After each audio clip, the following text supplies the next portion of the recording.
If you do just 3 out of these 10 things, there's a chance your IQ is higher than you think. These aren't study habits or test scores. These are unconscious patterns that show how your brain actually works. And number 10, it's the one that separates average minds from exceptional ones. So let's get started. Grab a pen and paper, 1 point for each habit you relate to. At the end, make sure to comment your score. Let's get into it. Number 1, you talk less, think more. When most people rush to respond, you pause. Not because you're slow, but because you're filtering.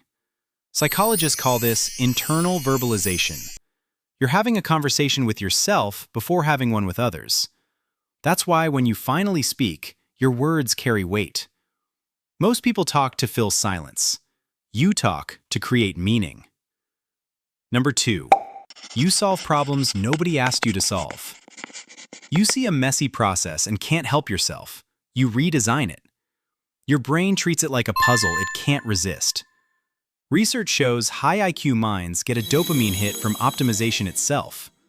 For you, problem solving isn't work, it's mental satisfaction. Number 3, you're brutally honest with yourself. When something goes wrong, your first instinct is to look inward. I messed this up. This level of self-honesty is rare. Psychologists link this to high self-awareness. You know that growth begins where denial ends. You'd rather face painful truth than live in a comforting lie. Number 4, you question everything. While everyone else accepts that's just how it is, your brain fires back with, but why? You're not trying to be difficult. You genuinely want to understand the logic. This habit builds critical thinking. That's why you notice flaws and blind spots everyone else walks right past. Number 5, you can sit in silence comfortably. Most people panic when conversation pauses. But you? Silence feels productive. It's where your thoughts organize themselves. Studies show people with high IQs are comfortable with solitude because their internal world is rich enough to keep them engaged. You're not ignoring people, you're processing. Number 6, you obsess over patterns. You notice repeated behaviors, subtle connections. Your brain constantly scans for patterns, and once you see them, you can't unsee them. Neuroscientists call this pattern recognition, one of the strongest predictors of intelligence. You're not guessing when you say, I saw that coming. You were reading the pattern all along. Number 7, you manage energy, not time.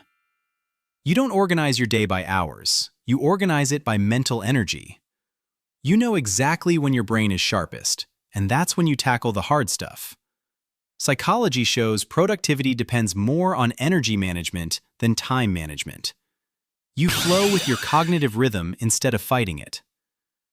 Number 8, you think in layers, not circles. You overthink, but you don't spiral. You stack possibilities. You run mental simulations.